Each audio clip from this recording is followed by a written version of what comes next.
మహేష్ బాబు కథానాయకుడిగా రాజమౌళి దర్శకత్వంలో ఓ action adventure movie తెరకెక్కనున్న సంగతి అందరికీ తెలిసిందే. ఈ చిత్రంలో మహేష్ బాబు డ్యూయల్ రోల్లో చేస్తున్నారని వార్త ఇప్పుడు వైరల్ అవుతుంది.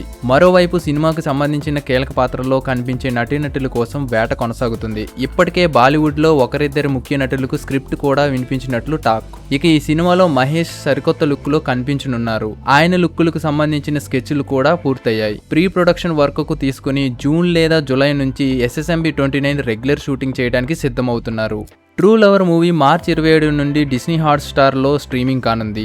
అనుష్క శెట్టి చాలా రోజుల తర్వాత సెట్స్ పైకి వచ్చారు. కొన్ని నెలలుగా సినిమాలకు దూరంగా ఉన్న ఈ స్వీటీ తాజాగా కథనార్ సెట్స్ లో జాయిన్ అయ్యారు. మలయాళంలో తెరకెక్కుతున్న ఈ చిత్రంలో జయసూర్య హీరోగా నటిస్తున్నారు. శేఖర్ కమ్ముల ధనుష్ మూవీ కుబేరా అని టైటిల్ ఖరారు చేశారు. స్పెషల్ రోల్లో నాగార్జున గారు నటించనున్నారు. Vennela Kishore latest movie Chaari 111 Amazon Prime లో త్వరలో స్ట్రీమింగ్ కానుంది. Save the tiger season 2 Disney plus Hotstar లో మార్చ్ 15 నుండి అందుబాటులోకి రానుంది. ఈ వీడియో కానీ మీకు నచ్చినట్లయితే please like, share, comment and subscribe to Ramya tiles.